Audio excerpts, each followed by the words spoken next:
క్రీస్తునందు మాకు అత్యంత ప్రియులైన దేవుని పిల్లలైన మీ అందరికీ ఈ ఉదయకాలపు శుభాలు వందనములు తెలియజేసుకుంటూ నేటి అనుదిన వాక్య ప్రత్యక్షత కొరకు మిమ్మల్ని అందరినీ ప్రేమపూర్వకంగా ఆహ్వానాన్ని తెలియజేస్తూ ఉన్నాను. రండి, పరిశుద్ధ గ్రంథమైన బైబిల్ నుండి యోహాను సువార్త 4వ అధ్యాయం 24వ వచన భాగంలో దేవుని వాక్యం ఈ రీతిగా సెలవిస్తూ ఉంది.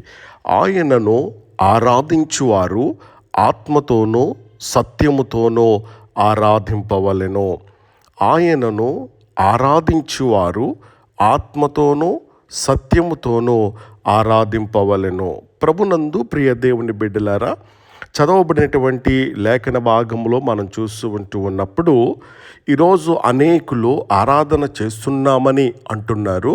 కొందరు పాటలు పాడుతూ ఉంటారు, కొందరు ప్రార్థిస్తూ ఉన్నారు, కొందరు మందిరాలకు వెళ్తూ ఉన్నారు. కానీ దేవుడు కోరుకునేటువంటి ఆరాధన ఏమిటి?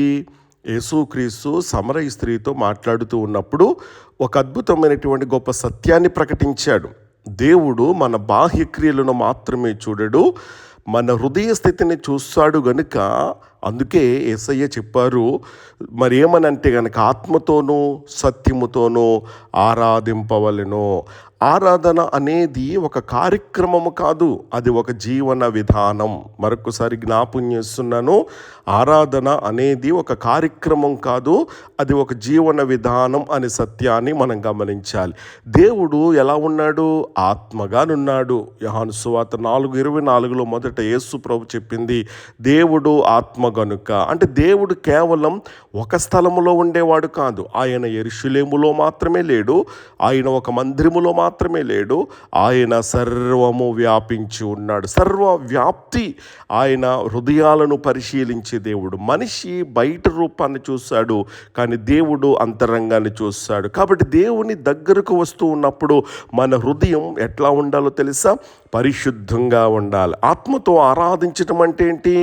ఆత్మతో ఆరాధించుట అంటే హృదయపూర్వకంగా ఆరాధించుట. దేవుడు పెదవుల స్థితిని మాత్రమే కాదు, హృదయ స్థితిని కోరుకుంటూ ఉన్నాడు. ఉదాహరణకి దావీదు రాజు వీణ వాయించినప్పుడు దేవుని ఆత్మ దేవుని వైపు ఎగిసిపోయేది. కీర్తన 103:1 మనం చదువుతాం, నా ప్రాణమయ యెహోవాను సన్నుతించుము. అతడు కేవలము నోటితో కాదు, తన అంతరంగమంతటితో కూడా దేవునిని ఆరాధించినట్లుగా మనం చూస్తూ ఉన్నాం. అలాగైతే ఆత్మతో ఆరాధించేటువంటి వారికి లక్షణాలు ఏంటి అని కనుక మనం ఆలోచించగలిగినట్లయితే నిజమైన ప్రార్థన చేస్తారు వాళ్ళు, పరిశుద్ధాత్మ నడిపింపులో వారు ఉంటారు, దేవుని సన్నిధిని వారు కోరుకుంటారు, ప్రదర్శన కోసం కాదు దేవుని మహిమ కోసం వారు జీవిస్తారనే సత్యాలను మనము గమనించవలసిన వారమైన. సత్యముతో మరి ఆరాధించటం అంటే ఏంటి? సత్యముతో ఆరాధించుట అంటే దేవుని వాక్యానుసారముగా ఆరాధించుట. కేవలం భావోద్వేగాలు సరిపోవు, ఆరాధనకు సత్యము కూడా అవసరం. ప్రభు చెప్పినటువంటి మాట యోహాను సువార్త 17:17 నీ వాక్యమే సత్యము. దేవుని వాక్యానికి విరుద్ధంగా జీవిస్తూ ఆరాధన చేయడం దేవునికి ఇష్టము కాదు. కాబట్టి నా దేవుని బిడ్డలు గమనించండి, ఆత్మతో సత్యముతో మనం ఆరాధించాలి. అంటే సత్యముతో ఆరాధించేవారు ఎలా ఉంటారు? మరి వారు దేవుని వాక్యాన్ని గౌరవిస్తారు, పాపాన్ని విడిచిపెడతారు, నిజాయితీగా జీవిస్తారు, క్రీస్తు యొక్క బోధలను వారు ఏం చేస్తారో తెలుసా? అనుసరిస్తూ ఉంటారు. ఆత్మ లేకుండా ఆరాధన ఎట్లా ఉంటుందో తెలుసా? అది ప్రమాదకరం.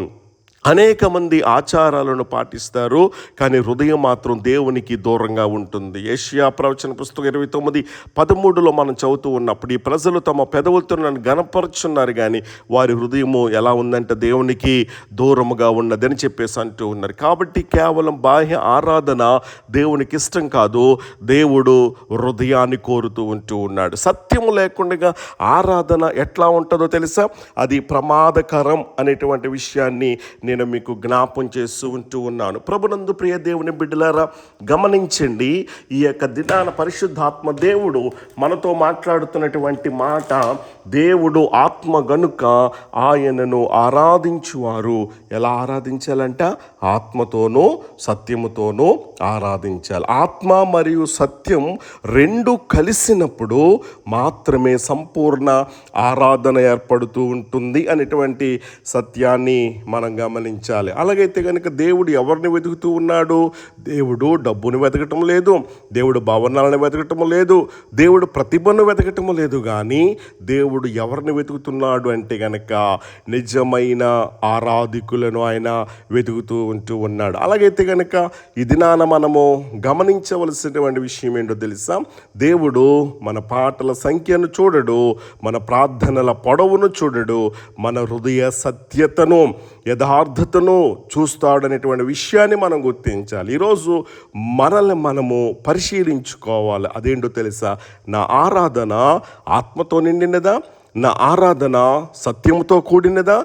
దేవుడు వెతుకుతున్నటువంటి ఆరాధకునిగా నేను ఉన్నానా అనేటువంటి సత్యాన్ని మనము గమనించి మనం ప్రశ్నించుకొని మన ఆరాధన అనేది కేవలం పెదవుల నుండి కాకుండా హృదయము నుండి రావాలి. మన ఆరాధన కేవలం భావోద్వేగం కాకుండా దేవుని వాక్యంపై ఆధారపడాలి. అప్పుడు దేవుడు సంతోషించి తన మహిమను మన జీవితాలలో వెల్లడిస్తాడు. దేవునికి మహిమ కలుగునుగాక. అటు రీతిగా దేవుడు ఆత్మ గనుక ఆయనను ఆరాధిస్తున్నటువంటి మనం ఆత్మతో సత్యముతో ఆరాధించేటువంటి కృపను దేవుడు మనందరికీ అనుగ్రహించునుగాక.